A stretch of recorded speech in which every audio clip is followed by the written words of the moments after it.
Misal kata contoh, time frame M15, dia keluar compression,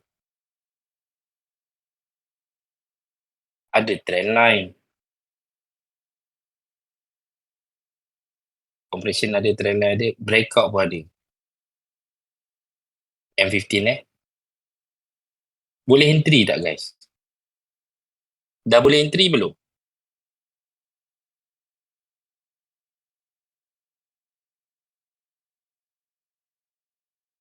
Dah boleh entry. Entry je lah. Sebab analisa yang kita buat adalah untuk kita execute ataupun entry. Okay? Apa-apa yang korang nampak. Contoh, M15 compress. Tapi, no trend line. Boleh entry tak? Boleh entry ke tak boleh entry yang macam ni? M15 compress, tak ada trend line. Boleh entry ke tak boleh?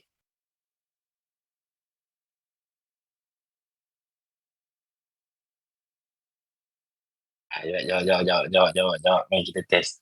Tadi laju je jawapan.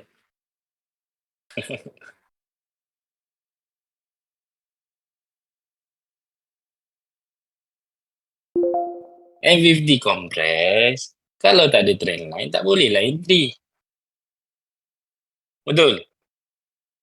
Ini kita tak boleh entry, tak boleh. Tetapi, kalau kita turun dekat F5, ada trend line, baru boleh entry. Maksudnya dia cukup sifat untuk kita execute, baru kita boleh execute. Kalau contoh dia compress, kita tahu dia bukan dalam keadaan momentum, dia dalam keadaan compression. Tapi dia tak ada trend. Kalau dia tak ada trend, kita tak boleh buat apa-apa. Sebab kita punya SOP, setiap daripada compression tu akan ada trend line. Kita is either kita tunggu dia keluarkan trend line dekat time frame yang sama, which is kadang-kadang dia tak keluar. Ataupun kita turun satu time frame kat bawah untuk tengok trend apa yang dia keluarkan. Dah nampak trend yang dia keluarkan, baru boleh execute, baru boleh entry. Ingat, analisa kita buat ni semua tertumpu ke arah untuk execute kita punya entry. Alright? Jika M5 ada compress trend line, then boleh. Ya, betul. Oh, dah power lah. Jangan main-main lah dengan Chong. Chong okey ke trade? Alright, boleh. Sebab masih dalam mood compress, yes. M5 ada trend line, breakout boleh entry. Jika M15 compress tak ada trend line, yes. Kalau turun time frame baru boleh. Kalau tak boleh entry. Kalau boleh entry, waktu M5 compress, kau akan jumpa macam-macam compression dekat M5 ni.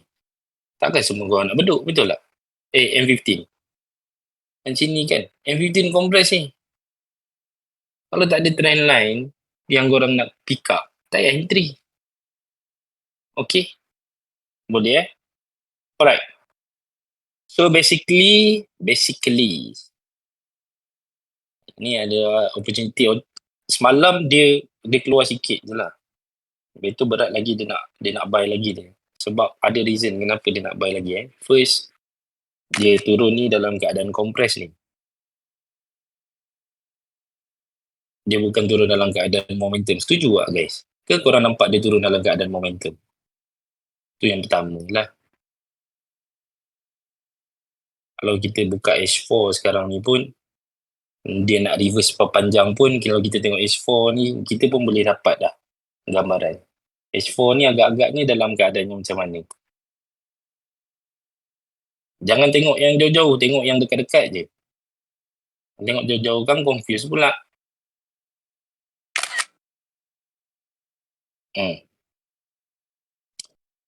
Sama je, betul tak? Nak cakap ada trend, breakout lah. Trend ni. Kita tak tahu bila dia nak breakout.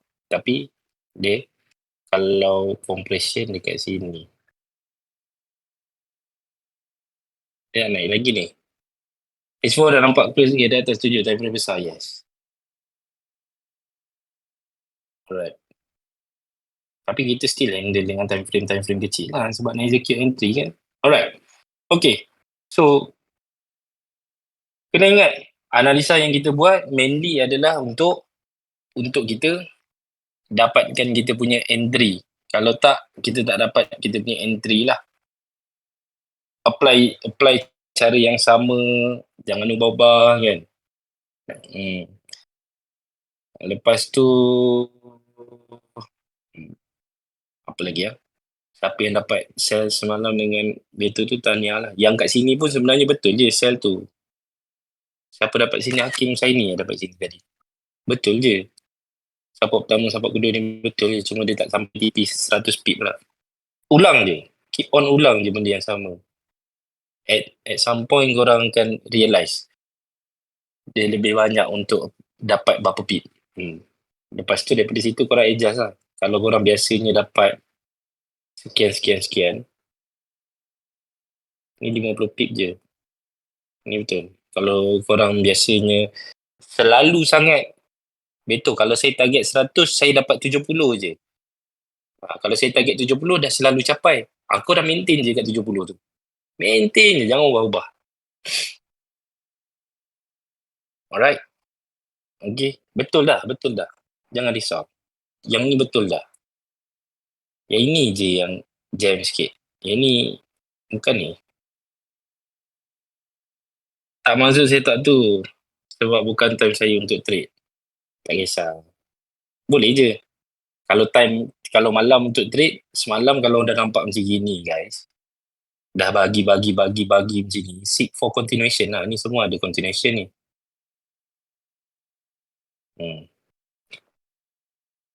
Okay. Alright. So, Beto nak tekankan aspek semalam. Semalam ada siapa yang tak dapat join kelas? Okay. Yang tak dapat join kelas, tak tengok video. So, ingat balik.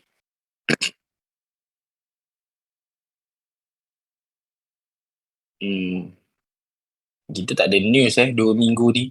Minggu ni dengan minggu depan kita tak ada news. So, trade kita tak ada gangguan yang luar biasa. Should be, dia akan maintain je. Okay, tapi sekejap Alright. So, first thing first. Apa yang penting? Untuk tahu kita punya approach lah. Macam mana yang kita nak bawa kan. Macam Beto buat semalam. Market behavior. Siapa yang tak dapat join. Kita ada recap sikit. Lepas tu kita tengok hari ni lah. Market behavior. So, market behavior ni ada dua je. Dia ada compression. Dia ada momentum. Setiap hari Beto tekankan aspek market behavior ni supaya korang tahu korang trade behavior pasaran. Compression ni ada dua. Satu, korang akan jumpa compression yang tak ada trend. Yang ada trend, kita tulis trend lah. Kalau yang tak ada trend, kita tulis no trend ataupun without trend. Yang without trend ni maksudnya yang trend tu tak wujud.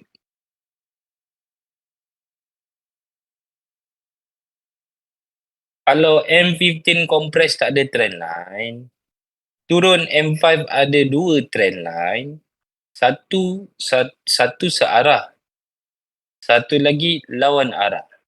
So follow yang mana trend line sebab kadang reversal ada yang fake. Dia price jalan sikit, lepas tu dia libas. Okay. Kalau M15 jap, Beto nak fahamkan soalan ni. Compress tak ada trend line. Macam mana boleh tahu satu searah, satu lagi lawan arah? Maksudnya satu arah sebab compressnya tak ada trend line. Kata M15. Jap. Soalan je. Kita buat mind map sikit. M15 ni compress. Compression. Kan? Dia compress. Satu searah. Searah tu macam mana tahu arah dia? Kalau dia tak ada trend line. Saya tak tahu lah. Kan compress macam ni. Compression setempat. Okay. Dia tak ada trend line. Macam mana nak tahu arah dia? Satu searah, satu lagi reverse. Macam mana nak tahu? Ini dia dah siap. So, follow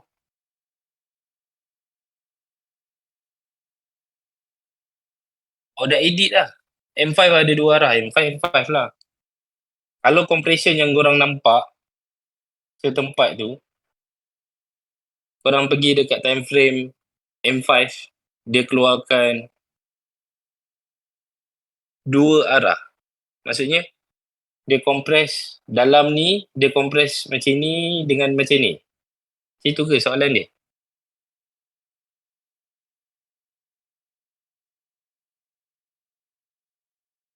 Dia mudah je. Price tu daripada mana? Tengok balik. Previously, price ni daripada mana guys? Kalau price ni dia naik macam ni, kalau M15 tu kau nampak dia naik dalam keadaan yang momentum, tiba-tiba dia kompres. Compression ni apa guys? Basically compression ni untuk apa? Ya mudah je. Ya susah-susah. Kita ada dah solution ni. Kalau price naik. Tak tahulah dia naik macam ni, tiba-tiba dia kompres tepat. Reverse lah. Compression adalah bertanda-tanda price untuk reverse. Kalau betul dia nak continue, dia continue dengan ni kita cerita yang setempat dia ada banyak style. Lagi ada yang keliru pula. Dengar ni, korang dengar baik-baik. Kita susun balik. Pergerakan market ni, kalau dia dalam keadaan naik macam ni, tiba-tiba dia kompres. Ini kompres setempat. Compression setempat. Kalau dia naik, dia kompres setempat, ada chances untuk dia reverse. Satu.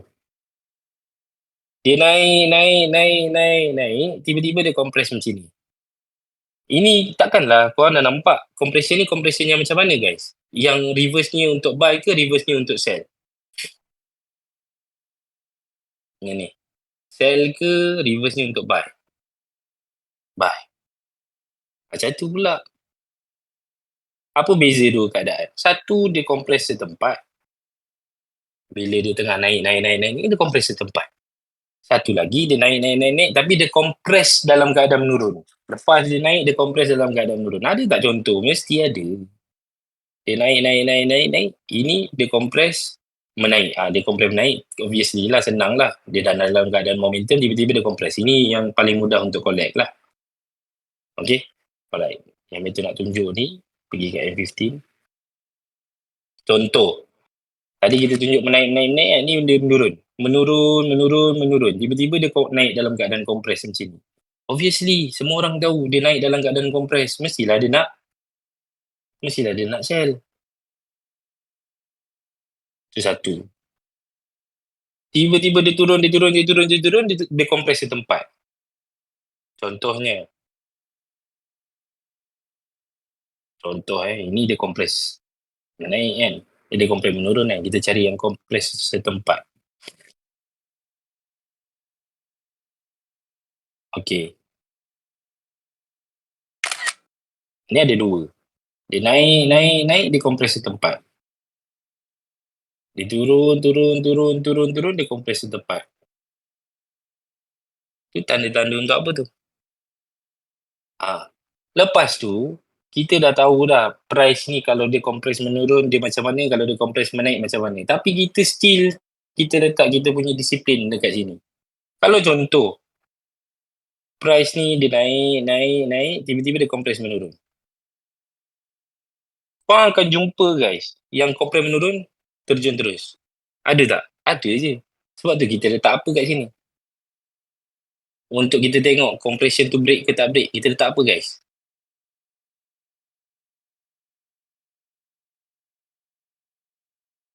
Bukannya simply daripada compression kita entry, kita letak trendline. Nak tengok breakout ke tak breakout?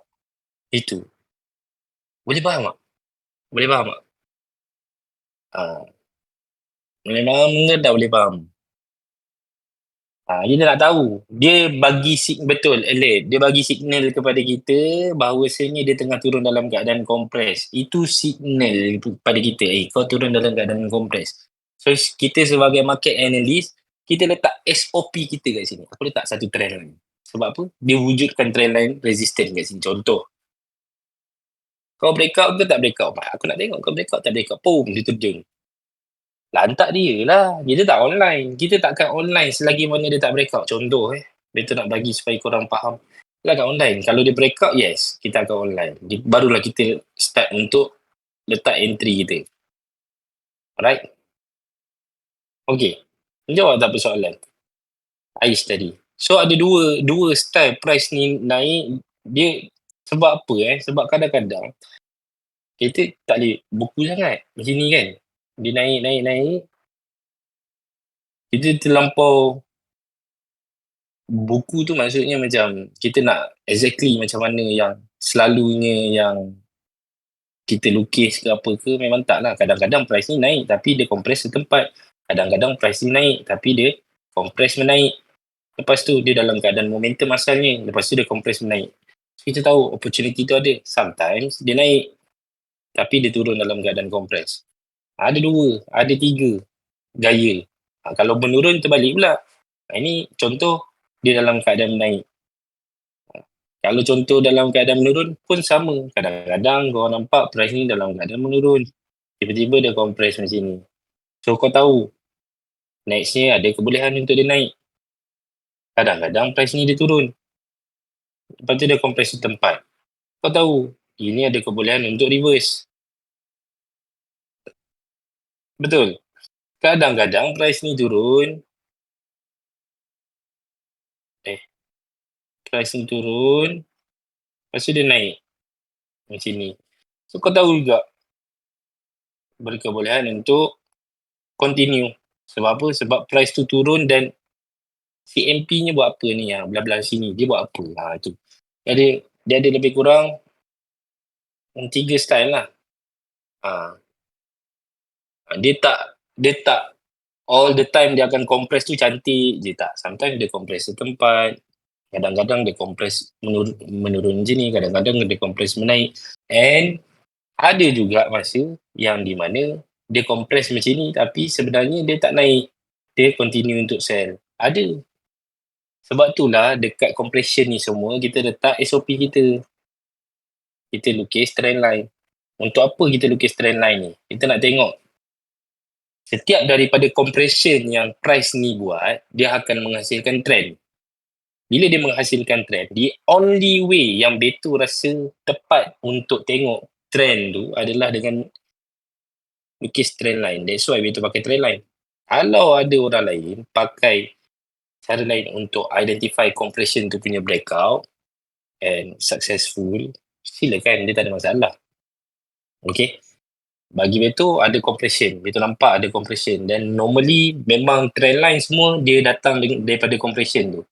So, tiap kali dia compress, dia hasilkan trend. So, kita tu tarik satu trend line. Daripada trend line tu, kita ada purpose kenapa kita tarik trend line. Kita nak tengok dia buat breakout ke tidak. Kenapa kita nak dia breakout? Kita entry once price to break compression. Kenapa kita nak kena entry selepas price ni break compression? Sebab normally price ni bila dia tengah compress, ni compress. Atau balik dekat behavior market, bila dia tengah compress, dia ada possibility untuk dia bagi momentum lepas tu. Kalau dia compress menurun, ada possibility lepas tu dia akan bagi momentum.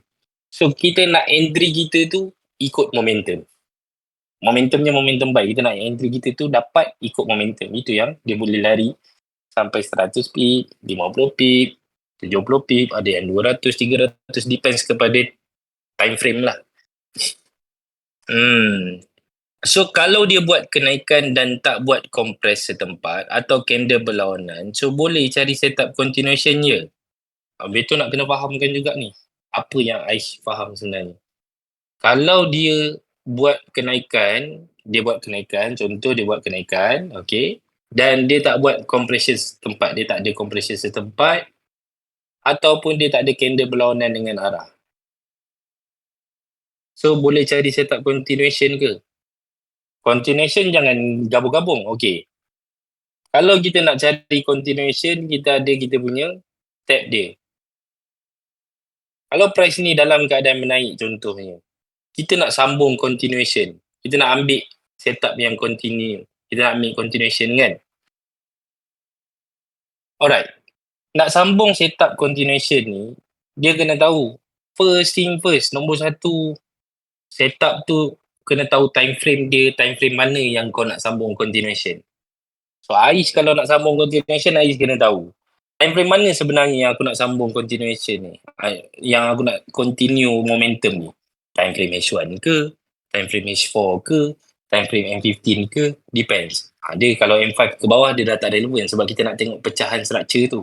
Okay, sebab apa penting untuk tahu time frame mana? Satu, kalau time frame tu lagi besar, normally dia punya momentum akan jadi, ataupun dia punya reward akan lagi besar lah. Kalau momentum tu daripada time frame H4 misalnya, kita semua dah check kalau momentum tu daripada time frame H4 nak sampai 200 pip tu senang. Tapi makan masa lah. Kadang-kadang dia sampai hari yang sama, kadang-kadang dia sampai besok, kadang-kadang 3 hari lepas tu. Depends lah sebab H4 kan lama. Dia makan masa, dia structure untuk seminggu. Kadang-kadang hari yang sama, 2-3 minit sebab akan ada news, dia boleh lari terus 200 pip. Sometimes macam tu.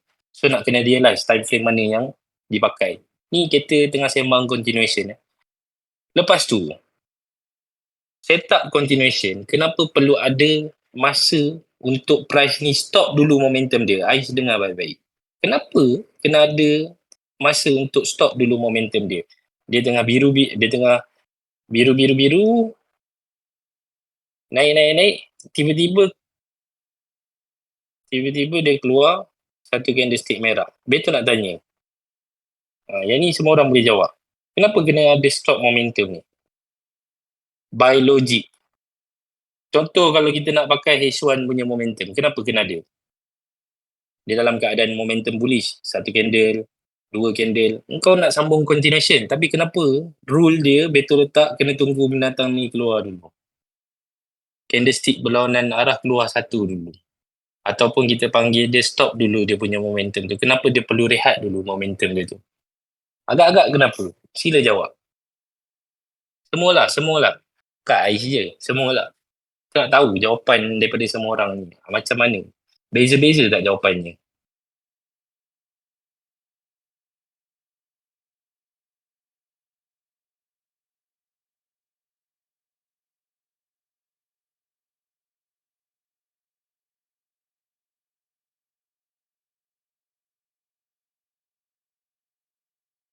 Mudah je untuk dia bina structure. Jangan fikir jauh-jauh untuk dia bina structure. Guys, contoh ni setup M15. Ni logik je. Sebab tu korang kena salin apa yang Betul cakap ni supaya korang ingat. M15 ni kalau dia naik dalam keadaan momentum bullish, tiba-tiba dia stop. Kalau dia tengah stop ni, dia tengah stop dalam tempoh berapa minit guys? Ini time frame M15 ni. Dia naik. Satu candle stop. Dia tengah stop dalam berapa minit ni? Berapa minit punya stop? Tiba-tiba dia keluarkan candle kali lain. Untuk tempoh berapa minit? 15 minit. Dalam tempoh 15 minit ni, kalau kita pecahkan structure dekat time frame kecil, pecahkan structure ataupun candlestick tu, kita tengok lagi apa sebenarnya yang dia form dalam tempoh 15 minit yang dia wujudkan ni, apa sebenarnya yang dia form. Dekat M5 kita boleh tengok, dekat M1 kita boleh tengok untuk pecahan structure tu. Baru kita nampak sebenarnya kita memang memerlukan untuk dia ni stop dulu momentum supaya dalam tempoh 15 minit tu akan ada structure yang dibentuk. Okey. Structure yang perlu dibentuk ataupun perlu bentuk ni Ais, betul nak tanya, structure apa? Kalau contoh dia dalam konteks momentum bullish ni, structure A ke structure B? Mari kita test satu-satu. Structure A ke structure B yang perlu dibentuk dekat time frame kecil? Yang perlu kita tengok lah.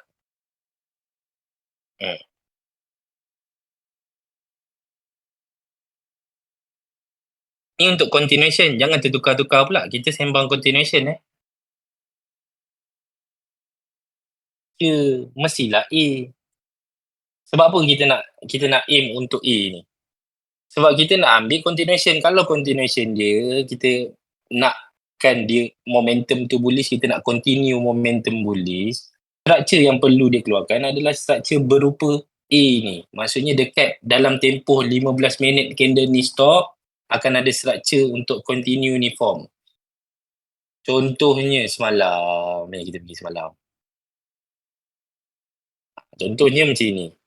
Ni M15 punya momentum. Momentum, tiba-tiba dia stop dulu dia punya momentum.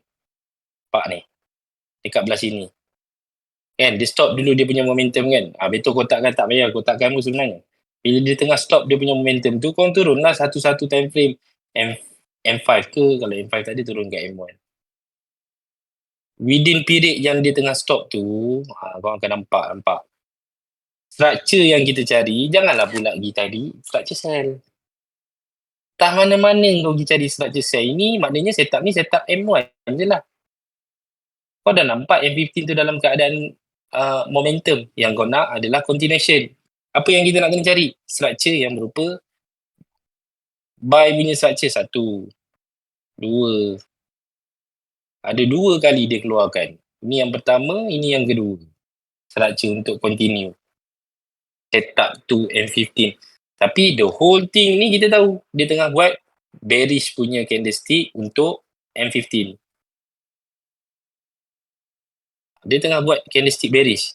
Tapi bila kita pecahkan kat time frame kecil, sebenarnya dia tengah bagi structure untuk buy. Sekejap, betul. Ni. Kita buat ni. Tukarkan kat M15. Dia tengah form. Yang ni tadi. Dia tengah form bearish. Nampak tu? Faham ke tak faham? Momentum bullish. Kau nak sambung momentum ni. Kau kena tunggu satu candlestick ni stop dulu. Dia dah stop dia punya momentum, tengok structure untuk continue balik. Okay. Faham ke tak faham? Boleh faham ke tak boleh faham? Kau macam mana? Itu untuk continue tau. Jangan campur-campur dengan reversal. Reversal ni mainly kita akan pakai compression. Dan compression setempat je lah.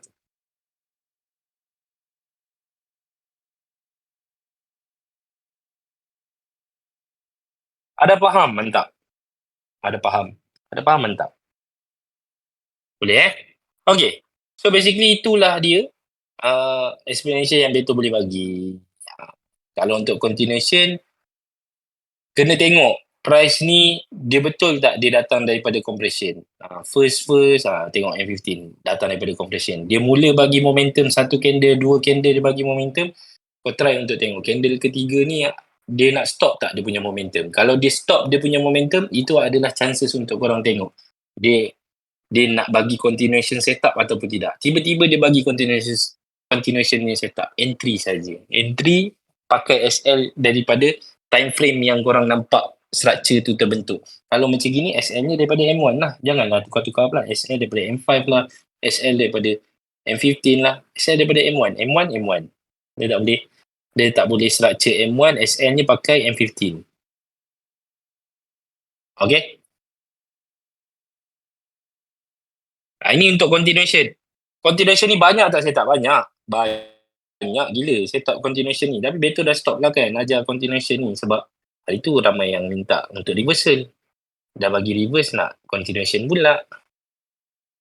So continuation ni yang paling best sekali bila dia dekat time frame H4 lah. H4 bila start dia bagi momentum, korang akan nampak momentum dia beratus-ratus pip. Sebab tu kadang-kadang korang kena tahu time frame H4 ni macam mana gaya kau tengah ada. Kalau macam sekarang ni, H4 bukan dalam keadaan compression. H4 dalam keadaan momentum bullish. So maknanya ada chances untuk dia naik lagi. Tanpa dia turun bawah. Melainkan dia compress semula lah.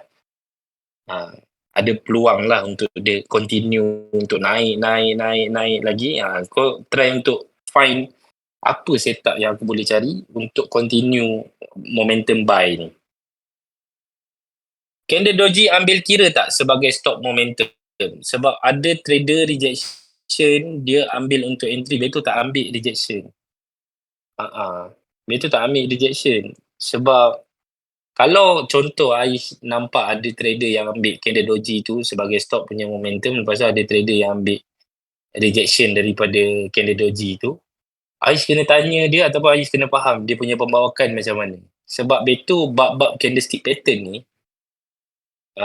Beto tak tak faham dia punya style dia macam mana. So Beto tak tahu macam nak komen pasal candlestick pattern.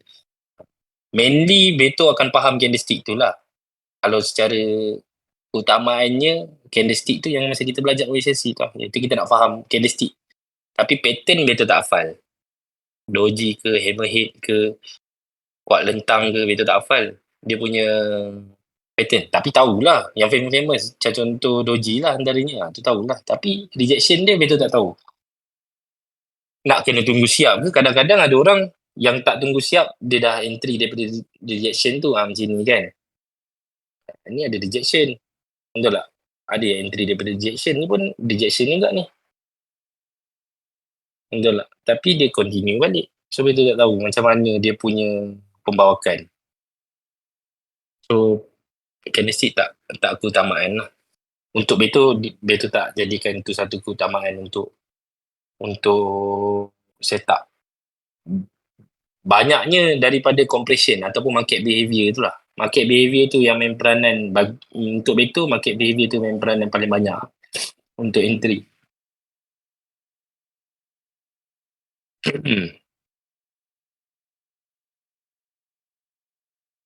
Alright, boleh? Boleh ke tak boleh? Okay. Ada lagi soalan? Bagus soalan pagi ni. Lagi soalan. Nak faham ni guys, dia perlukan persoalan. Bila korang buat analisa, baru korang dapat persoalan tu. Macam mana aku nak tanya Beto macam ni? Sebab Beto dah encounter benda ni dah lama. Maksudnya Beto dah jumpa banyak benda sebab dah trade lama. So bila setiap kali apa soalan yang korang tanya, InsyaAllah Beto ada jawapannya sebab setup daripada market ni dia ulang-ulang. Kalau tak daripada minggu lepas, Beto akan jumpa yang sebulan lepas ataupun Beto pun akan ingat yang setahun yang lepas punya. Oh, setahun yang lepas aku pernah kena macam ni. So, aku tahu macam mana nak handle situasi macam ni kan. So Beto boleh lah ni. Beto boleh lah tolong korang untuk faham bahagian tu. Alright. Ada lagi? Tak ada?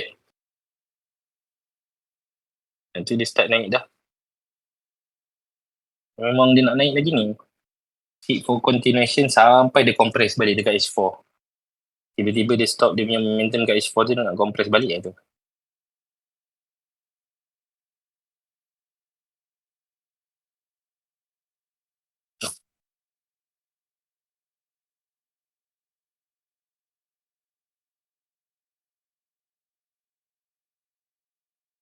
Macam sekarang kat CMP 15 dah breakout buy kan?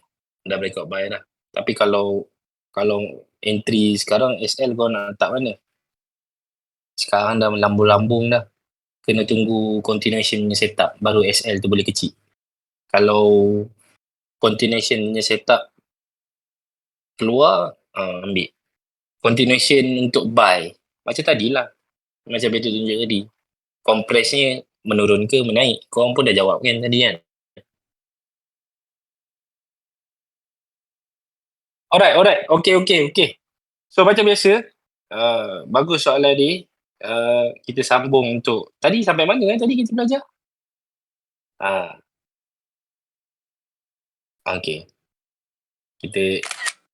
Kita siapkan note dulu jap. So market behavior ni, ulang balik. Market behavior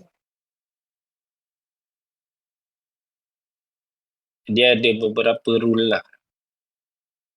Dia ada beberapa rule dah. Ada beberapa benda yang korang kena tahu. Momentum dan compress. Compress ni, compression E dengan S tu aku dah sambung dah. Ada trend dengan tanpa trend. Okay. Momentum pula, compression ni dia boleh dua-dua guys. Depends compression macam mana yang dia keluarkan. Dia boleh continue, dia boleh reverse. Maksud continue daripada compression ni macam mana? Contohnya tadi kita lukiskan price ni naik. Dia dalam keadaan naik. Tiba-tiba dia compress menurun. Maknanya dia nak continue untuk naik. Sebab tu dia compress menurun lagi. Tu. Itu bermakna compress tu boleh continue lagi kenaikan dia. Betul tak? Okay. Tapi momentum ni selalunya dia tak ada reversal. No reversal. Setup daripada momentum. Korang mungkin akan jumpa price ni dalam keadaan momentum bullish kan. Kau nampak momentum bullish. Biasanya kau akan jumpa lah. Momentum bearish lah. Kita ambil momentum bearish. Kan. Secara tiba-tiba. Dia bagi candlestick bullish. Yang ini kita tak ada setup I guess. Ni kita tak ada setup. Yang rupa macam ni kita tak ada setup. No. Okay. Boleh. Sebab apa kita tak ada setup kat sini? Sebab kita tak nak confuse. Confuse kenapa? Kadang-kadang bila price ni dalam keadaan momentum bearish, kita nak try untuk cari continuation. Betul tak? Tiba-tiba keluar macam gini, kita tak ada setup reversal. So momentum dia tak ada reversal punya setup. Kalau dia dalam keadaan momentum, kita let go je any reversal punya structure. Bahaya. Kadang-kadang tak payah dia tunggu macam ni. Tengah dia nak buat structure, dekat time frame kecil dia bagi macam gini. Lepas tu, kau pun nak ambil dah reversal. Tiba-tiba bila kau nak ambil reversal, dia pump satu kali. Kan? Sebab apa? Sebab price tu dekat time frame yang lagi besar, kau akan nampak dia dalam keadaan momentum satu arah. Tak kisah ada momentum bearish ke, bullish ke. Bila kau buka kat time frame kecil, ada structure reversal. Tak payah. Tak payah layan.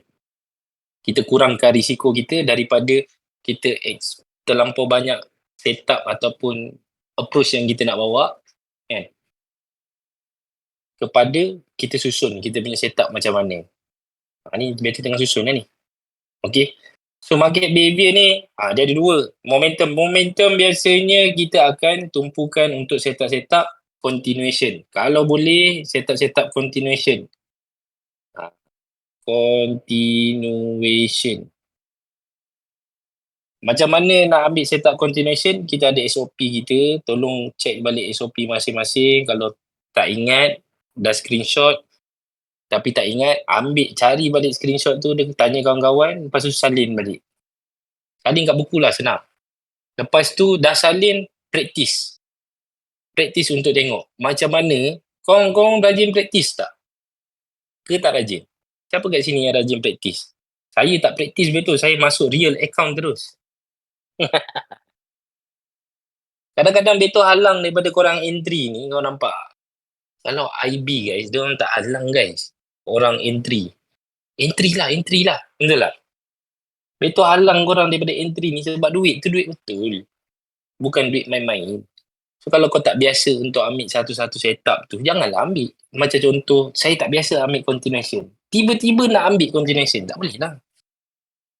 Sebab kau nak test, jangan test dekat real market. Nak test, nak tahu dia punya keberhasilan dia, nak tahu macam mana rasa dia, nak tahu macam mana ambil technical yang macam ini, kena tengok. It's either korang check balik, sample, buka, backtest balik macam mana nak ambil. Dah faham, baru try dekat demo slowly, baru try dekat live account. Bukannya terus, saya nak ambil continuation lah sekarang. Dia tu tanya, biasa tak ambil continuation? Tak biasa. Jangan ambil. Jangan ambil benda yang tak biasa. Jangan buat benda yang tak biasa pada waktu-waktu yang penting. Waktu-waktu yang penting, ambil benda yang kebiasaan sahaja. Biasaannya korang ambil apa? Contoh reversal. Tunggu je lah. Kalau tak ada reversal, anggap tak ada setup kat situ. Jangan rasa rushing. Aku kena ada setup. Sebab aku tengok Wan Suri ada setup. Aku nak kena ada setup. Tak boleh. Aku tengok Haji ada setup. Aku kena ada setup. Tak boleh. Kadang-kadang korang ada setup, betul tak ada setup, betul okey je. Korang profit, it's good lah, korang profit. Tapi betul tak ada setup. Masing-masing dia ada pace masing-masing lah. Okay. Masing-masing ada cara dia tackle technical yang dia pakai. Tapi technical tu kena betul lah. Jangan terbalik-terbalik pula. Kena selalu pakai baru korang nampak. Okay. So ingat, momentum hanya kita akan gunakan ataupun kita punya konsep yang kita bawa dekat momentum punya harga adalah continuation sahaja. Okay. Continue je. Okay. Alright. Okay. Itu satu. Kalau price ni dalam keadaan compression, momentum tadi continue. Compression kita ada dua lah. Satu continue pun boleh, satu reversal pun boleh. Depends kepada apa yang dia keluarkan ya. Trend apa yang dia keluarkan, structure macam mana yang dia bentuk. Maksud Beto, kalau continue macam Beto cakap tadi lah. Price ni dia turun. Kan? Macam ni lah. Kita lukis, sambung lukisan kat sini. Korang nampak dia turun.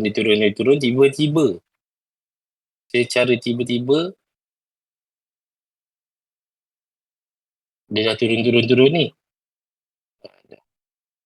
Tiba-tiba dia buat compression dekat sini kan.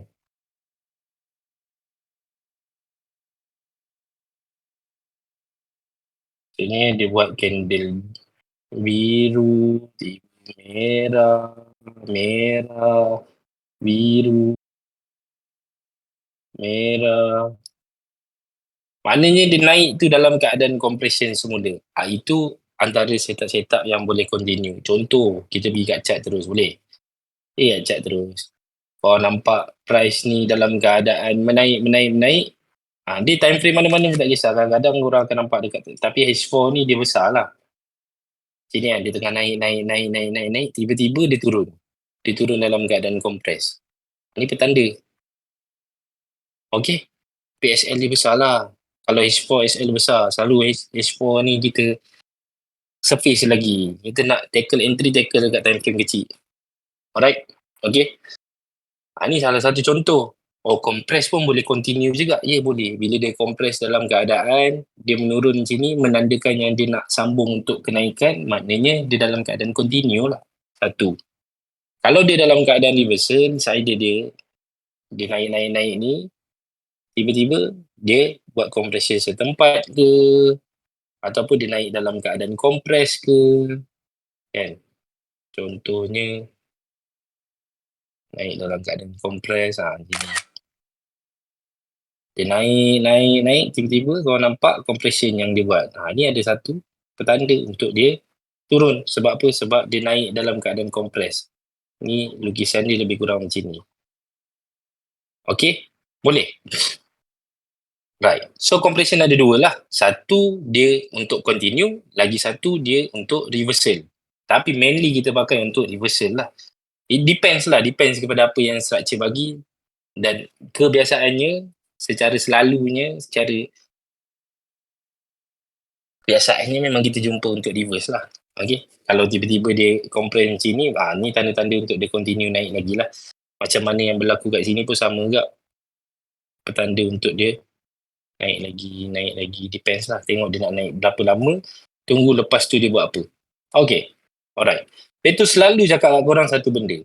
Ni lagi satu benda yang penting. Kalau price ni dia nak reverse,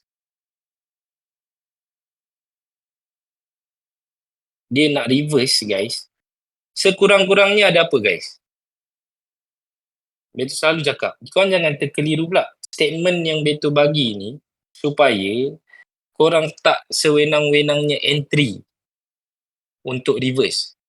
Kalau price ni dalam keadaan dia naik ni, at least sepatutnya korang kena tunggu compression.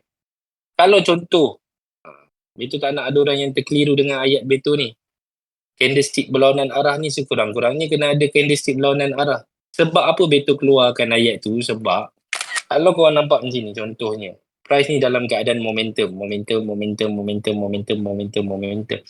Satu candlestick merah pun dia tak bawa keluar. Macam mana dia nak return? Betul tak? Itu Beto nak bagi tahu benda yang crucial kat korang. Sedangkan harga waktu tu dalam keadaan momentum bullish. Satu warna merah yang berlawanan dengan arah pun dia tak keluarkan. Asal yang kau pergi cari sell waktu price ni dalam keadaan momentum bullish. Betul.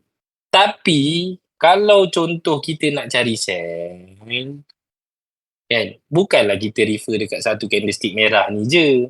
Sebab itu cakap kenapa kena tunggu satu candlestick merah tu, supaya sekurang-kurangnya adalah benda yang turun. Kalau dia tengah naik, tak ada benda yang turun. Engkau pula pergi sell.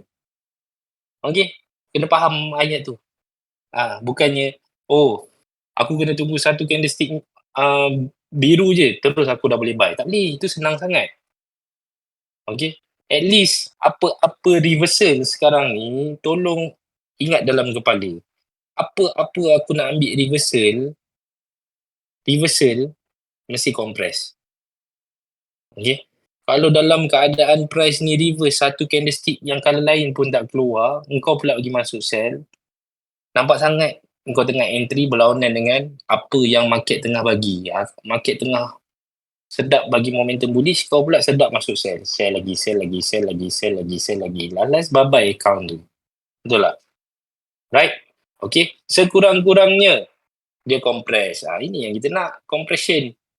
Tak kisahlah dia compress setempat ke, dia compress, tiba-tiba dia compress ada trend ke. Ini kita nak untuk reversal. Yang kita tunggu next step adalah dia buat breakout. Kalau dia compress setempat, turun time frame. Macam ni H4 kan. Turun lagi time frame lagi rendah untuk tengok apa yang dia buat dekat time frame yang lagi kecil. Mana tahu dia ada keluarkan structure untuk sell tu dan dia breakout, baru korang boleh ambil. Boleh faham?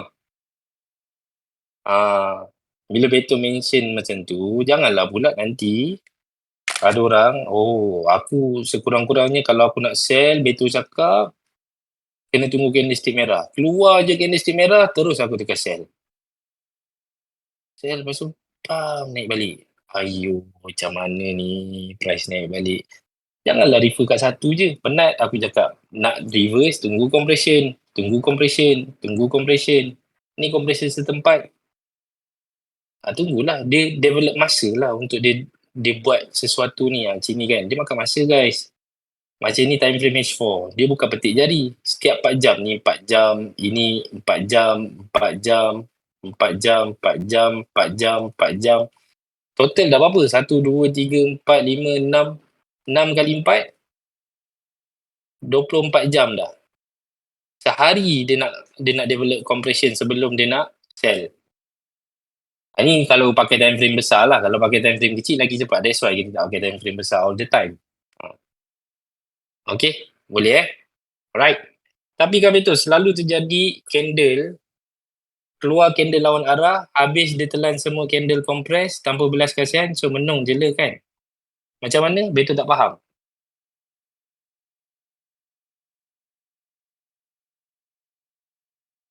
Macam mana? Tapi kan betul, selalu terjadi candle, keluar candle lawan arah. Keluar candle lawan arah, selalu terjadi. Kena check lah, yang selalu terjadi tu berapa banyak kali yang jadi. Dia kalau kita tembang kopi boleh je. Macam ni kan. Keluar candle lawan arah, contoh macam ni.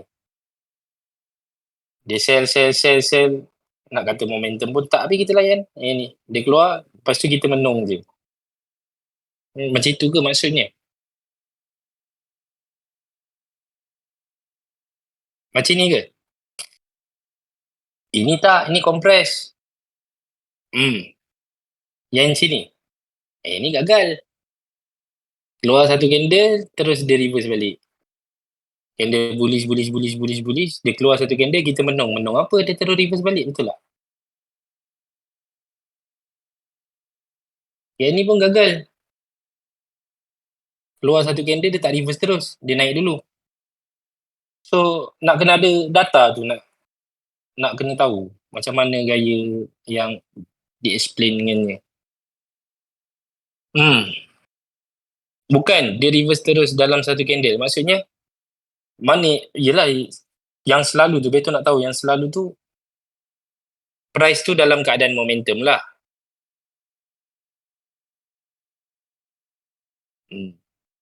Price tu dalam keadaan momentum ke macam mana? Betul, yang sekarang tunjuk chart, bila compress, dia pull back, kadang sampai 100 pip.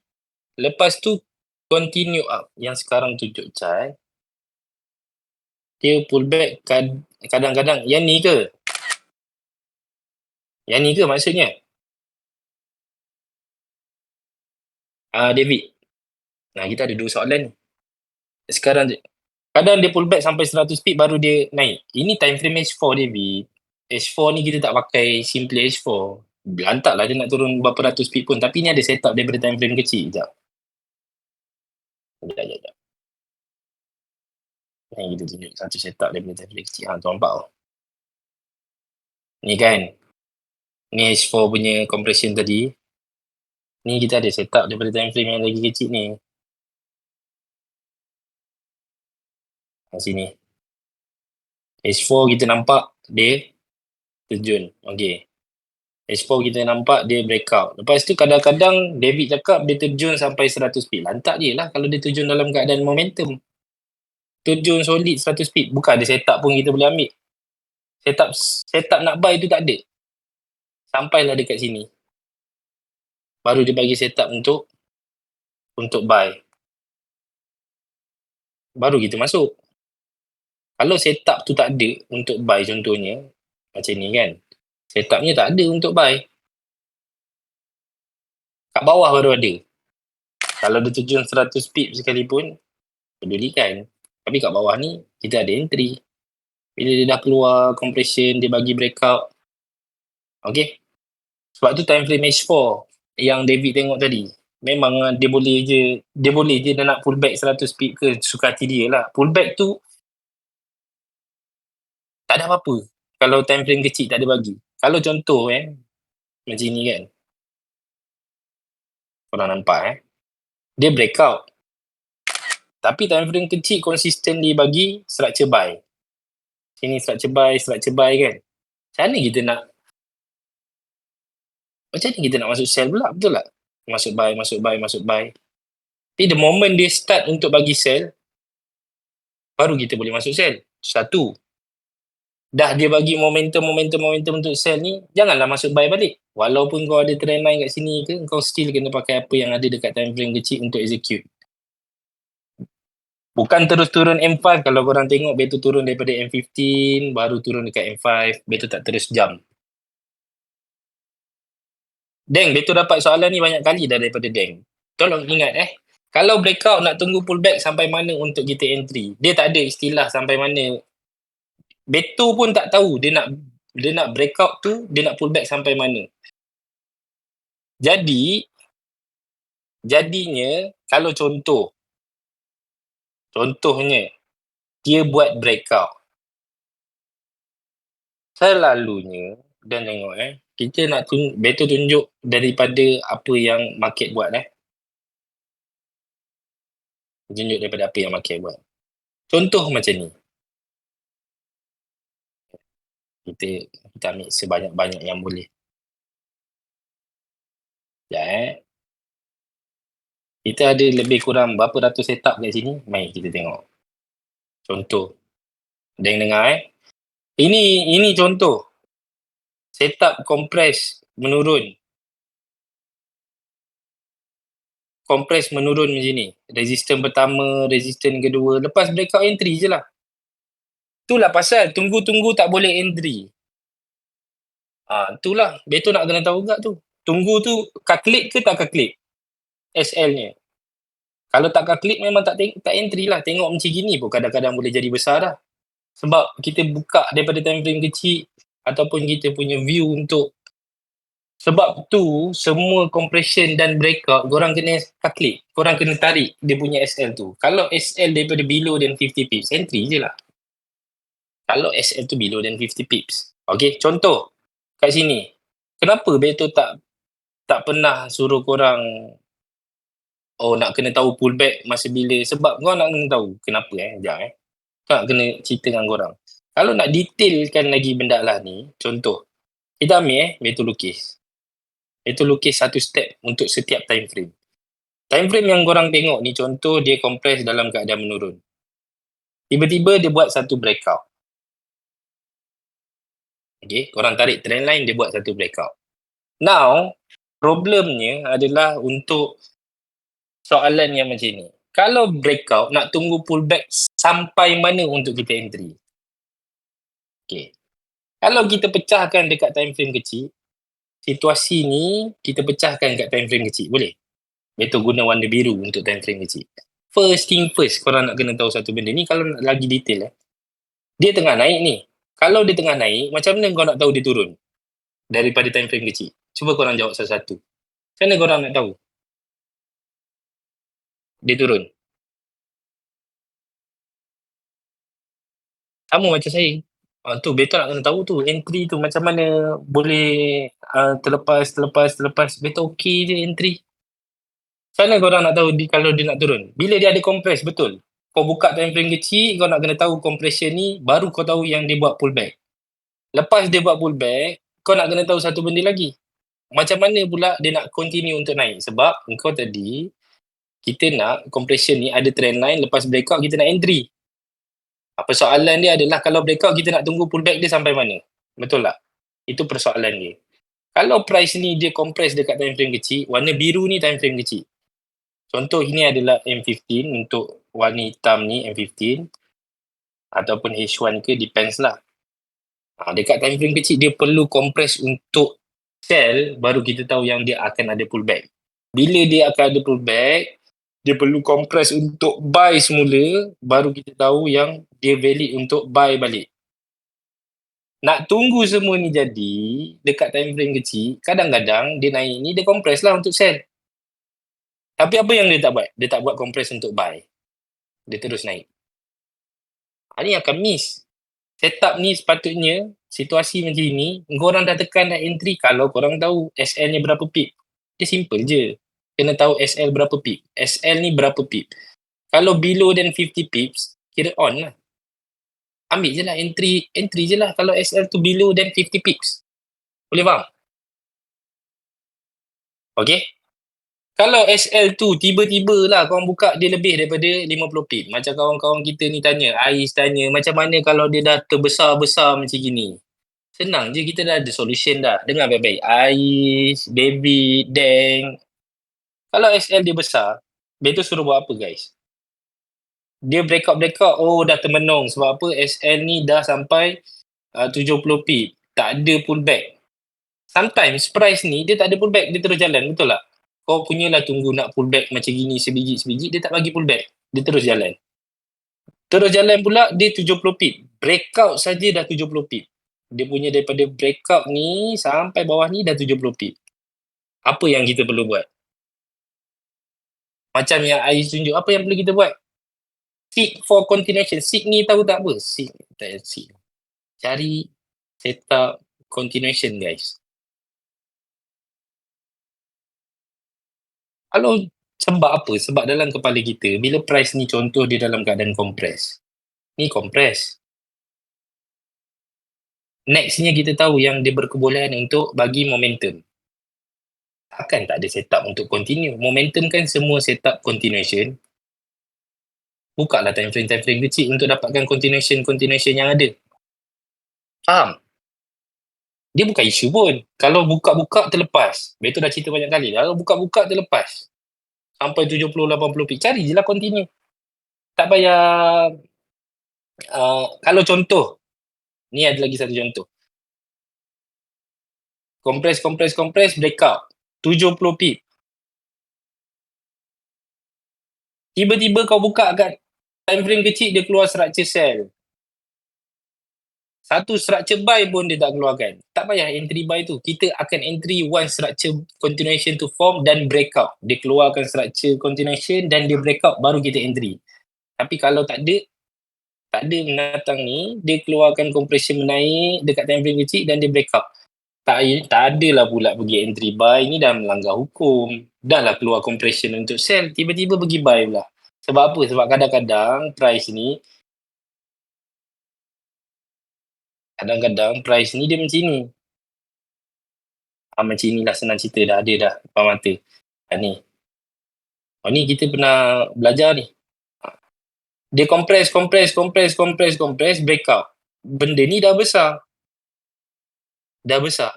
Tapi dia keluarkan structure, kau nak ambil continuation kat sini, sepatutnya structure yang keluar kat sini adalah structure berupa A ke B, guys. Itu nak kena tanya korang. Mana satu yang perlu keluar untuk continuation dekat setup ni? A ke B? Jawab.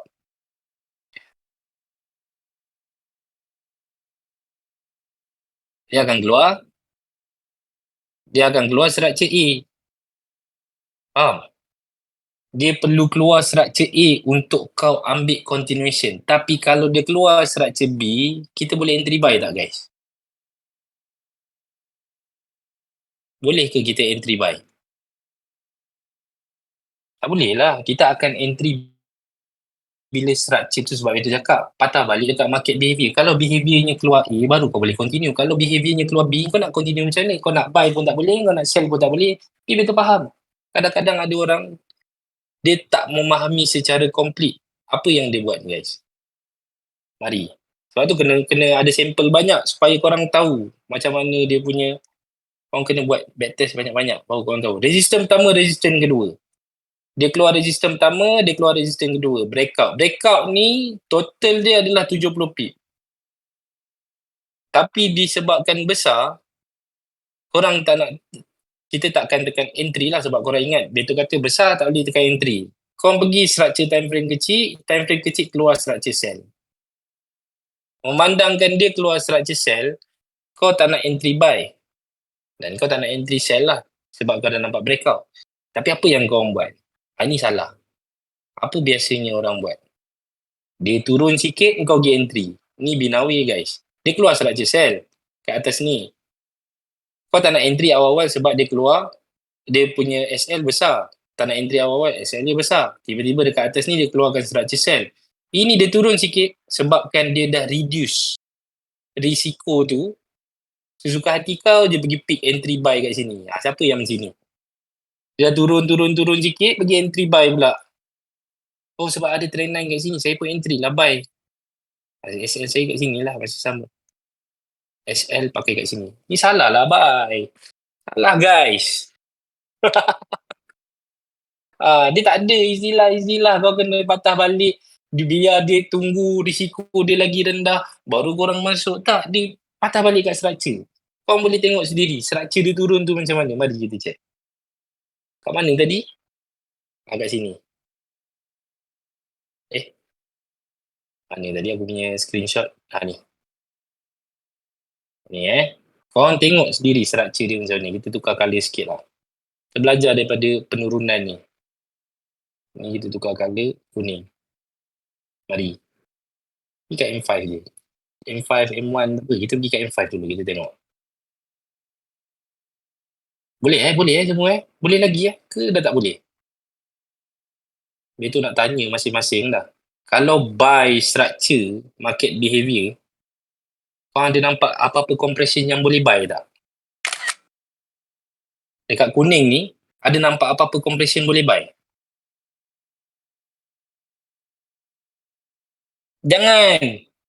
Patah balikkan market behavior. Behavior tak bagi balik structure untuk buy. Solid momentum sell. Kau pergi buy pula. Sebab apa? Sebab risk dah kecil kot. Ingat balik. Aku kalau nak entry, aku kena tahu behavior. Dah besar dah ni. Tadi dah besar dah. Aku nak ambil kat sini dah besar. Kan? Tiba-tiba price pula pergi sell pula. Dia sell ni dah kurang kot risiko aku. Tadi risiko aku kat sini, aku calculate risiko aku 70 pip. Tapi dia dah terjun dah ni. Ni dah jadi 25 pip dah ni. Entry je lah 25 pip. SL kat sini. Entry je lah. Mana boleh. Dia tengah dalam keadaan momentum bearish. Even dekat time frame M5 pun dalam. Kita tak buka M1 lah. M1 mesti keluar structure sell ni. Betul tak? Dia dah dalam keadaan momentum bearish, kita pula pergi petik buy. Ini dah melawan hukum. Entry time price dalam keadaan momentum bearish, kita pergi masuk buy. Okay? Alright. Boleh? Betul faham. Kadang-kadang ada yang macam ni. Bila dia nampak structure besar, SL ni dah besar dah. Sebesar-besarnya SL ni. Besar tak boleh entry. Tiba-tiba structure cell keluar. Structure cell keluar ni dia keluar lah. Ingatlah dia nak apa? Dia nak pullback. Tak adanya guys dia pullback. Kalau dia tak nak pullback, kalau betul dia nak pullback, dia akan keluarkan balik structure untuk buy tu semula. Ni masalah dia tak nak. Dia terus turun dalam keadaan momentum bearish. Tanpa belas kasihan. Kita dah dimomok dari awal breakout pullback entry. Itu betul. Breakout tu betul. Pullback je yang masalah sekarang ni. Pullback ni kalau korang perhatikan, contoh kalau korang perhatikan setup-setup yang kita entry, kalau korang entry pun korang akan perasan, ada setup yang dia tak pullback langsung. Lepas entry terus turun. Betul tak? Siapa yang ada experience? Saya entry kat sini betul. Lepas entry terus dia turun. Tak ada dah color-color merah, tak ada dah. Dia biru je. Sama ada biru saya tu sikit ataupun biru saya tu banyak. Dia biru, tapi dia biru je lah. Duit tu, dia tak ada merah-merah. Ya kan ada situasi macam ni guys. Kalau situasi macam ni, macam ni kita nak tentukan pullback? Kita tak boleh tentukan. That's why, akan ada situasi macam ni, akan ada situasi yang dia pullback. Kita cari. Yang pullback, and then dia macam ni. Akan ada situasi yang dia pullback. Tapi kedua-dua situasi macam ni. Satu, ni nombor 2, ni nombor 1. Kedua-dua situasi ni ada satu benda yang sama guys. Apa benda yang sama? Risk management. Itu sebabnya daripada dua-dua situasi ni ada satu benda yang sama adalah risk management. Maksud betul apa? Risk yang kau nak kena tanggung. Kau tahu risknya kat mana? Nearest support. Nearest resistance. Itu benda yang sama. Why not? Sekarang ni kau dah tahu dah risk kau kat mana? Dekat nearest support ataupun nearest resistance. Why not? Entry je. Tekan je entry. Kau entry kat sini pun betul.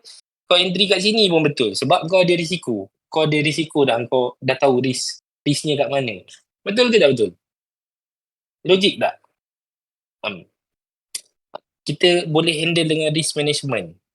Jadi kita nak betul-betul pullback. Ini dia pullback. Ada masa aku jumpa dia tak pullback, man. Dia terus jalan. Kalau dia terus jalan, menung lah kita. Menung lah. So, untuk elak daripada diri kita menung-menung kan, kita cari satu titik yang sama dekat technical. Yang sama adalah risk dia. SL yang kita boleh letak dekat nearest support dengan nearest resistance. Depends lah, setup buy, kita akan letak SL-nya dekat support yang paling hampir. Setup sell, kita akan letak dekat resistance yang paling hampir. Tapi kedua-duanya adalah sama. Buy technical, dia adalah benda yang sama. Okay, boleh? So, jangan tunggu pullback. Kadang-kadang pullback tu lebih mengecewakan.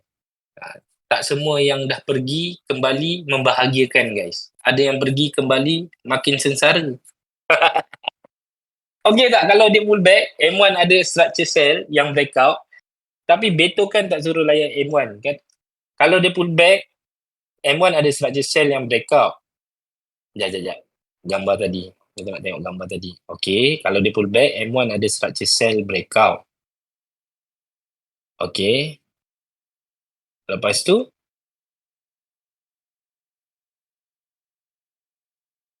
tapi Beto tak suruh layan M1.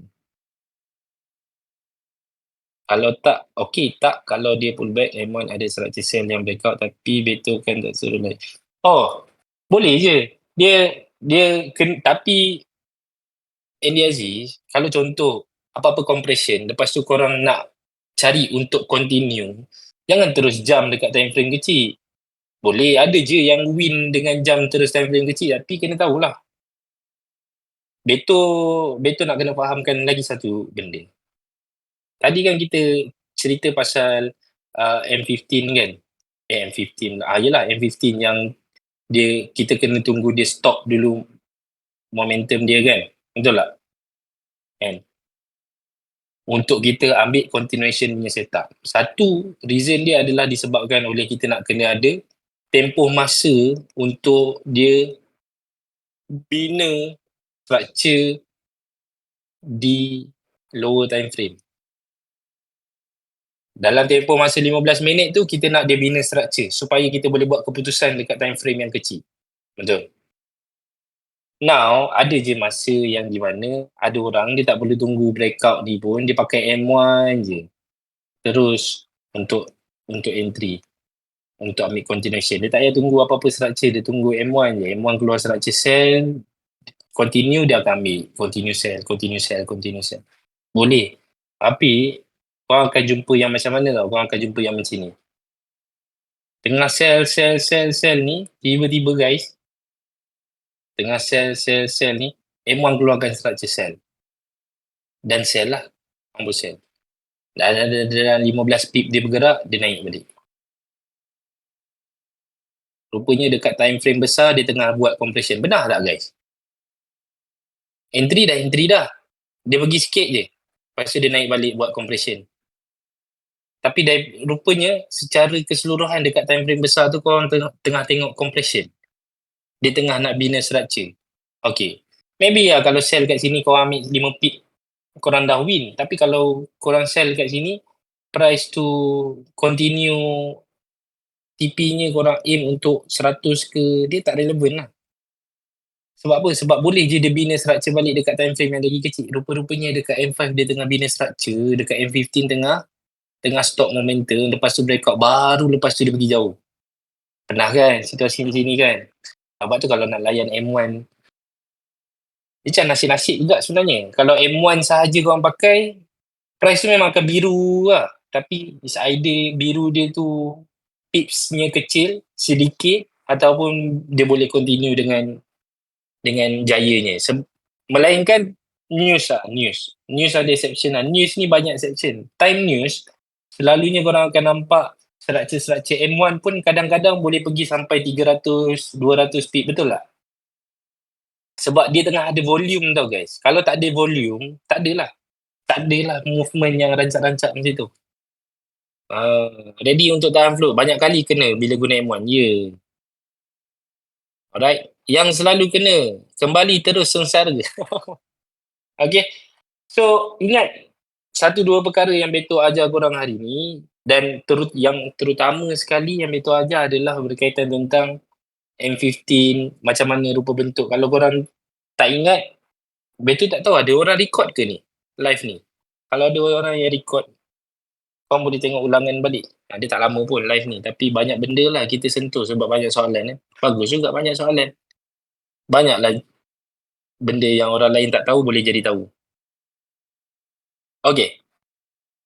So, tetap benda yang sama, rule yang sama, pakai benda yang sama juga untuk hari ni. Korang layan M15, dengar baik-baik untuk minggu ni dan minggu depan tak ada news. Should be dia tak ada problem. So inilah masa-masanya untuk korang entry yang tak ada problem. So try untuk dapatkan the best result untuk 2 minggu ni. Okay. Stick dengan benda yang sama guys. Jangan ubah-ubah. Jangan pernah ubah pattern korang. Kalau korang biasa ambil continuation, tunggu untuk continuation. Kalau korang biasa ambil reversal, tunggu untuk reversal. Ingat compression yang Beto ajar tu, yang ada trend, yang tak ada trend perlu buat apa, lebihkan dekat mana, kan. Beto macam mana nak handle setup yang tak sampai TP? Tak sampai lah. Sebab setiap kali Beto nak trade, Beto dah pegang pada satu benda guys. Aku trade, TP aku sama ada 100 pip ataupun 5K. Kalau tak sampai, kira gagal lah. Tak sampai ni, gagal. Okay. Jadi korang, kalau korang rasa tak boleh nak aim untuk, sebab itu tak trade selalu. Itu sebabnya. Lepas tu accountnya besar. Tak trade selalu. Kadang-kadang trade-nya. Lepas tu kena rehat 2 minggu. Kalau tak, duitnya berkurang. Rehat tu tak adalah rehat. Betul still tengok jugalah chat. Bukan rehat ada account lain lagi. Sama ada 100 pip ataupun 5K USD. Kalau tak sampai, Beto akan gagal. Dan biasanya gagal, Beto dah tahu gagal dia berapa. Beto okey je. Aku akan gagal 1 ke 3%. 3% ni memang paling maksimum dah lah. Selalunya tak sampai pun 3%. Okay. Contoh satu setup macam ni. Semalam entry kan. Kalau betul gagal ni, betul gagal dalam 28 kali lah. 280. 28 apa? 50.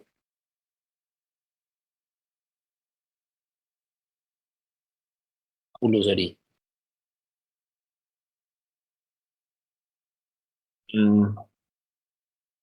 400 pound. Betul akan gagal kalau setup macam ni semalam. Betul akan gagal sebanyak ni lah guys. 2.2k. 2.2k lebih kurang 2.2%. 1 ke 3% lah. Tapi satu kali win akan win 5% terus. Okay. Korang rangka lah plan.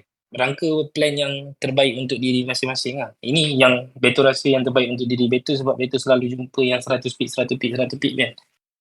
Kalau korang tak biasa untuk dapatkan 100 pip, kadang-kadang orang tu bukan tak biasa untuk dapatkan 100 pip. Dia biasa jumpa 100 pip, tapi dia jumpa lepas dah jadi 100 pip ni. Yang time dia entry, yang tak jadi, dia jumpa 50 pip je. Jangan ubah. Kejar je 50 pip. Biasa kalau korang jumpa, dengar biasa kalau jumpa 50 pip, 50 pip je guys. Tak payah ubah. Tak payah ada cita-cita nak sama dengan orang lain. Kadang-kadang korang punya lagi baik daripada orang lain punya. Tapi orang lain tak tunjuk bahagian lain kan. Ataupun korang jenis yang selalu entry. Itu jarang entry. Korang jenis yang selalu entry. Bila korang selalu, korang tak jumpa sangat yang 100 pip. Korang jumpa same numbers yang korang jumpa, average-nya adalah 30 ke 50 pip. Ini yang biasa saya jumpa memang selalu 50 pip dapat, betul. Stay dekat 50 pip. Stay dekat 50 pip. Korang ganyang dia punya lot size. Besarkan lot size, besarkan lot size, besarkan lot size. Tapi awal-awal tu memang sengsara sikit lah. Lagi besar lot size, patutnya equity kena besar sekali lah. Kalau tak seiring.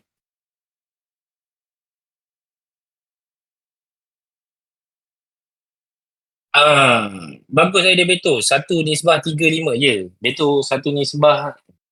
1:4. Selalunya dapat 1:4 lah. Alright, okay. So itulah antara setup-setup yang tak sampai TP. Tetapi dia ada cara teknikal dia untuk dapatkan setup-setup yang tak sampai TP ni. Kadang-kadang korang boleh check by technical. Contoh, tak sampai TP kan. Belum sampai lagi TP. Yang contoh sekejap macam ni. Macam ni lah kita ambil macam ni je. Kadang-kadang dia tak sampai lagi TP. Ni tempat yang Hakim saya ni kena kan. Targetnya 100 pip. Maksimum dia pergi berapa pip? 50 pip je. 55 pip je dia pergi.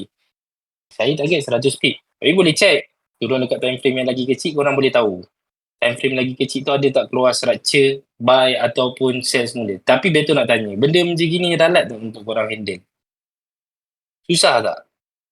Kadang-kadang korang akan jumpa benda yang ni kot. Betul tak? Dah keluar kod-kod lah. Yang ni kot. Oh patutlah setup aku gagal. Ke yang ni? Oh patutlah setup aku gagal. Benda-benda yang kod-kod ni, ni trend line yang salah, trend line ni tarik time price tengah compress. Betul, compressionnya dekat sini. Trendnya tak ada. Patutnya tak ada trendnya. Okay, sama balik. Kadang-kadang sebelum sampai TP, contoh TP-nya kau masuk sell. Sebelum sampai TP, korang tengok time frame kecil dia keluarkan structure buy. Ini petanda-petanda lah yang berkebolehan, yang selalunya dia akan return. Kadang-kadang dia return sikit. Kenapa dia tu tak tarik BE? Dia tu tak tarik BE tau. Setup dia tu gagal-gagal. Win 100 pip ataupun 5k, kalau gagal-gagal. Kenapa dia tu tak tarik BE Jangan tunjuk kat korang. Sometimes, price ni, contohnya, contoh kat korang, yang ada patah balik ni, macam ni. Katakanlah setup ni TP-nya dekat sini. Ni masuk sel. Contoh sel kat sini. TP dekat sini. Contoh. Turun-turun bawah ni, dia keluarkan structure buy. Dan dia buy lah. Dia buy lah. Dia memang buy. Tapi dia buy tu sikit, sekejap. Tak sampai pun kita punya SL ke apa. Dia dah continue untuk turun. Lepas tu baru dah langgar TP. Apa jadi problem pada situasi macam ni kalau betul tarik BE? Kalau letak BE kat sini, target betul tak akan capai dengan BE. Target tak tercapai.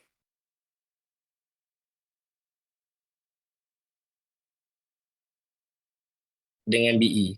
Target untuk sampai ke TP 100 pip ataupun 5K ni tak tercapai kalau ada BE. Kalau tak ada BE, tercapai. Tapi bagusnya pula kalau ada BE ni, contoh ada setengah orang, dia nampak price ni bergerak dalam keadaan momentum ataupun dia dapat tackle entry tu solid dalam keadaan momentum sell. Turun lah sini 50 pip. Dia punya target memang 50 pip saja. 50 pip tu achieve 2 minit. 2 minit price ni terjun dah 50 pip. Tapi dalam keadaan momentum sell ni, bagusnya BE tu, kau boleh secure yang kau dah. Kalau tak BE, 50 pip. Lepas tu price pun lanjut. Kau dah secure certain amount. Lepas tu price ni lanjut sampai 200 pip. And then kau ada extra dah, kau kena TP lah. Tapi yang tak bagusnya apa guys? Yang tak bagusnya bila dah BE sampai dekat tempatnya, kan? Ada pula setengah orang dah BE, price dah jalan sampai 300 pip, price return balik. Betul, kenapa setup saya gagal? Betul tengok ni pun dah dekat 300 pip. Kenapa setup saya gagal? Yang gagalnya bukan setup. Yang gagalnya engkau sebab kau tak nak TP. Member dah gerak sampai 300, 400 pip. Lepas tu dia dah return sampai 300, 400 pip. Kau tanya kenapa setup gagal je. Habis nak turun sampai mana guys? Sampai boleh beli banglo. Sebab tu nak kena ada plan. Betul. Setiap trade yang korang buat, korang tanya Loki. Tak percaya korang kena tanya Loki guys. Korang tanya Loki, ada plan tak trade? Cuba tanya dia, berapa USD dia nak per trade? Mesti ada plan. Kalau tak USD, percentage. Dua je. Berapa USD, berapa persen? Berapa USD, berapa persen? Dia tanya dia. Mesti dia jawab. Dia dah ada plan. Untuk trade tu, dia nak kena secure apa. Loki biasanya 2%. Dia nak secure 2%. Sampai je 2% dia akan cut dah. Dah. Aku dah tak nak dah. Saya tak apa-apa. Aku dah done untuk hari ni sebab aku dah achieve 2%. Ataupun aku dah done setup hari ni sebab aku dah achieve 5%. Dah, settle lah.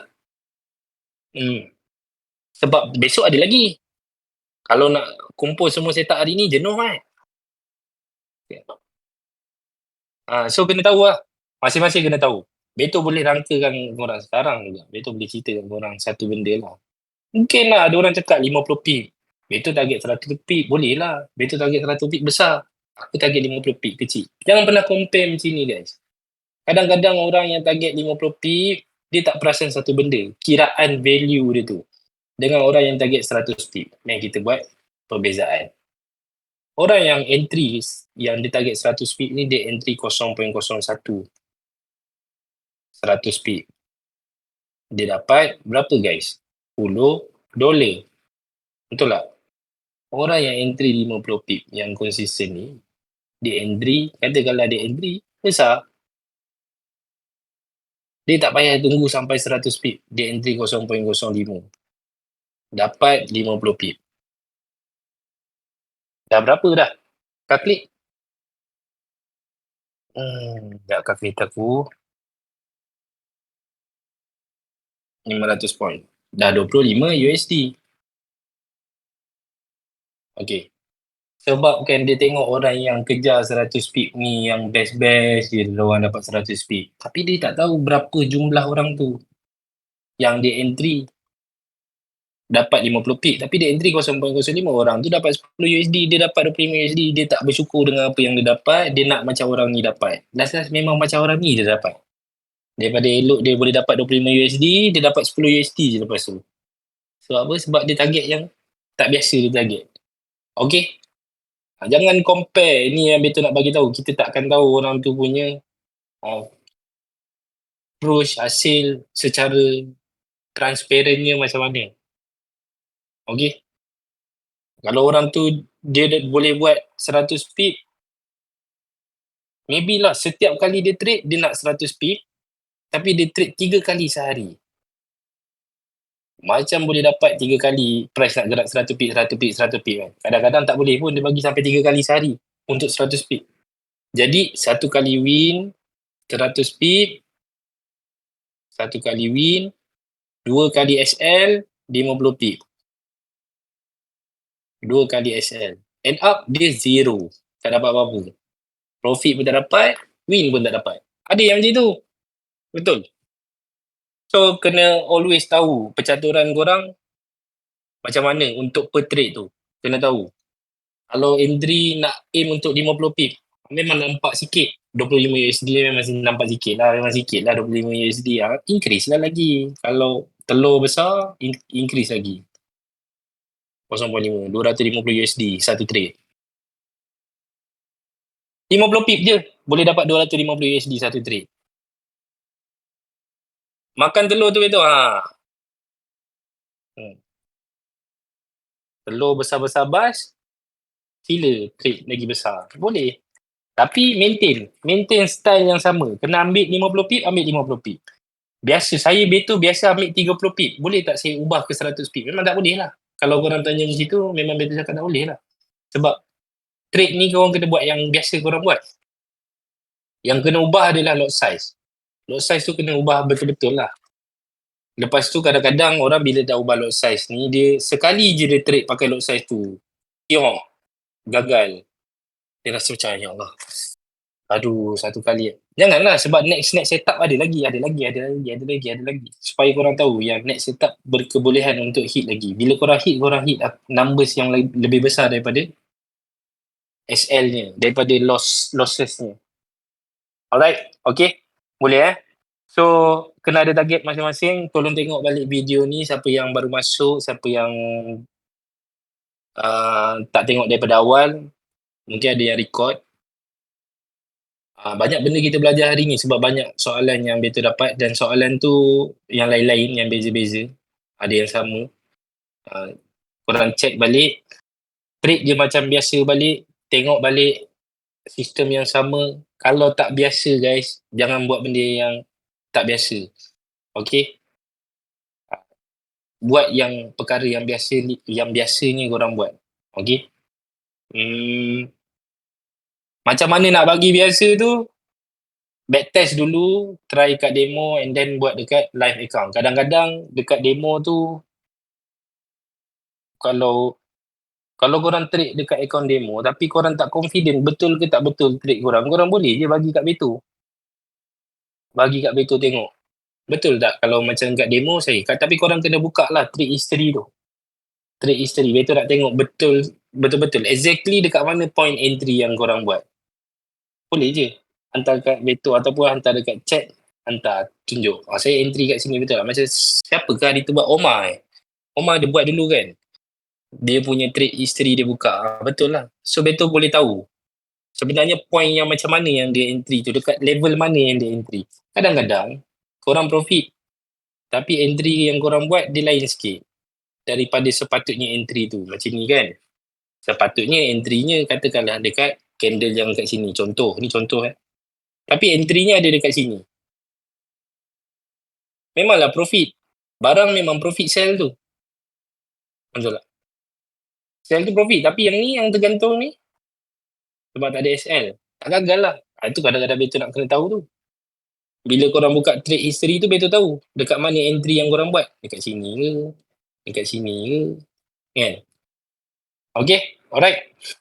Boleh Alright, itu je kot untuk hari ni. So all the best untuk hari ni dan besok dan lusa. Hari ni baru hari Rabu guys. Minggu ni korang buat lah yang paling best yang korang boleh buat. Itu akan support sikit. Kalau macam ada setup jap-jap lagi, Beto akan post video macam semalam lah. Alright. Alright, okay. Oh, ada problem Unify. Aduh.